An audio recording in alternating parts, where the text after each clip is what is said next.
Live from the WMTV studios, your news authority.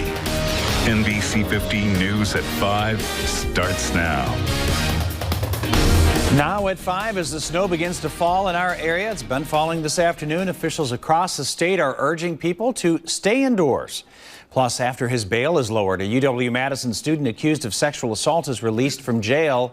And the Dane County Sheriff's Office celebrates a retirement of a deputy and his canine. But first, it is what everyone's talking about on days like these. How much snow are we going to get overnight and into tomorrow? And officials are warning everyone to stay off of those roadways. I'm here with meteorologist Brian Dukes. And what makes this particular storm so dangerous, Brian? Yeah, it's really the longevity of the storm and how we're going to get a couple of rounds of snow. Of course, we had the first one late last night and early this morning, then a break. And now we're getting in the round 2. When all is said and done, we'll have 3 rounds of snow followed up by some bitterly cold temperatures by late Sunday. Right now, the winter storm warnings remaining in place. That'll be through tomorrow evening. Temperatures plenty cold for that snow to stick around and for salt to not work to its full effectiveness. Just 14 degrees in Madison, 13 in Montello, 15 in Lone Rock, and 18 down in Janesville. Sky Tracker HD is all blue, and those brighter colors you see occasionally on there indicating some moderate to at times heavy snow. Most locations since last night have picked up between about 1 and 2 inches of snow already, and you can see there's plenty more to come through as we head into tonight and through the day tomorrow. So do look for those slick roads to remain and that snow to continue piling up here as we head through the next couple of hours. Temperatures should slowly come up by 9 o'clock, upper teens to around 20 degrees. The snow will be steadiest between now and about midnight, and then it will lighten up by very early tomorrow morning. But then we will track round 3 of snow. I'll have more on that in our latest thinking on totals. That's all coming up in just a few minutes. John? All right, Brian, thank you. We continue our team coverage of this winter storm with NBC 15's Morgan Wolf, who is live near the Beltline with more on how Dane County will be out clearing the roads. Morgan? Hey, John. Yeah, just as the snow is picking up already, so is traffic right now on the Beltline. The good news is that the Beltline does take priority when it comes to plowing for this weekend, as it's one of the busy roads. And another thing that is a top priority for Dane County is everyone's safety. That's why they're asking people to stay home if they can. Now, they'll have at least 60 plows out on the roads working, and this weekend will be the second weekend that they'll be using their new route tracking technology. The county official said that it was a huge help last weekend. I think things were in good shape. I think we actually got off the roads a little quicker than we thought addressing the storm. So, yeah, I think things did go a little bit quicker, but once again, every storm's a little bit different. So after 2 storms, things are looking good. And that software decreased the time for plowing just a little bit and also serves as a safety net for the plowers as well in case of emergencies. Now, I talked to Madison city officials who said that they'll have at least 150 plows working this weekend on clearing the roads. And if you do have to leave your house, make sure to bundle up and drive slow. Now, continuing our team coverage, I'm going to toss it over to Syra Onwer, who's going to tell us how one local organization is helping those out who maybe don't have a home for this storm. Morgan, thanks. These beds are typically full on cold winter nights here at the Salvation Army of Dane County, but on extreme weather days like we're expecting with the storm, the shelter says it's willing to bend its rules a little. Now, families in need of a place to stay are welcome to use this space here at the Salvation Army on East Washington this weekend, despite its usual capacity and nighttime only limits. The Salvation Army will not count these cold weather days towards families' 90 days per year shelter limit. We're normally just an overnight shelter, but because of the weather, we're allowing people to stay here during the daytime. But we have people that have disabilities, on walkers. We don't want them walking out in the snow and trying to get where they need to go. Just stay here and be warm. Now, even though the shelter isn't enforcing its capacity through this storm, they still would like it if you'd call or notify them if you are planning to stay with them here and using their facilities. You can find all those resources and phone numbers at DaneCountyHomeless.org. Reporting live in Madison, Syra Onwer, NBC 15 News.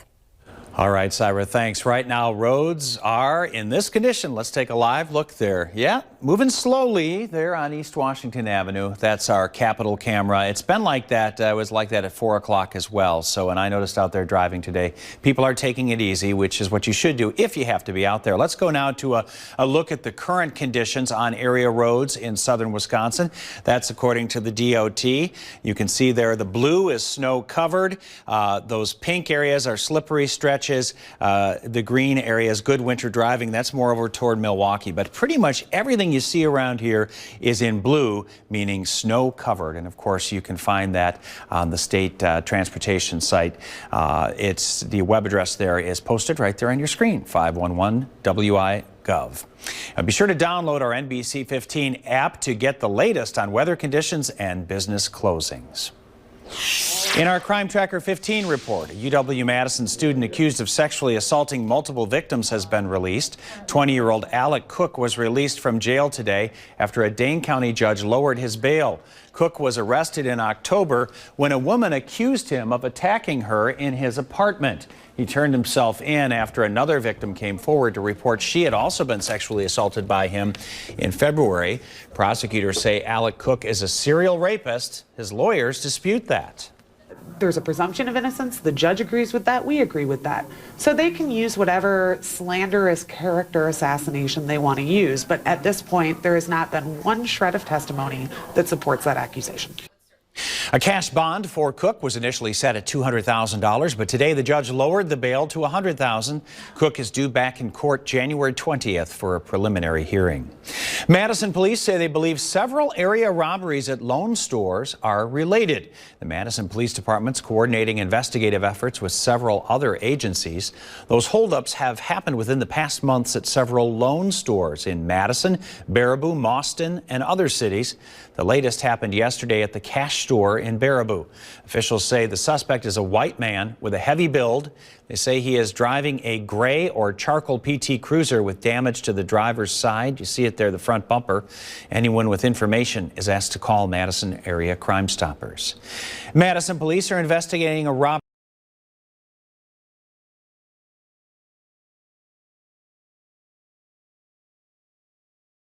and pepper sprayed two victims and then stole a purse. They were last seen driving away in a stolen SUV. That's the license plate number.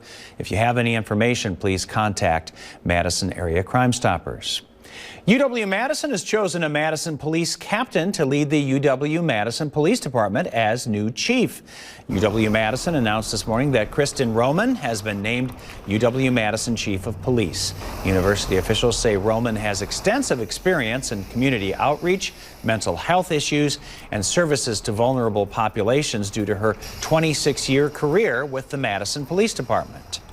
I came to the university to attend school and play for the UW women's volleyball team. So the idea for me, after spending so many years here serving the Madison community and many of the students in the Madison community for so many years, to me it's the idea of sort of getting back to my Badger roots. Roman will begin her duties on campus on January 9th. The Dane County Sheriff's Office celebrates the retirement of Deputy Jay O'Neill and K-9 Hunter today. Deputy O'Neill has served Dane County for over 26 years and has been an important member of the K-9 team. He's adorable. Together, he and K-9 Hunter have found illegal drugs and weapons, caught suspects, worked special events, and performed countless public demonstrations. Well, coming up on NBC 15 News at 5, a car manufacturer is recalling more than 50,000 SUVs. We'll tell you why. And it is a big shopping weekend for retailers. We'll have the details on just how big right after this.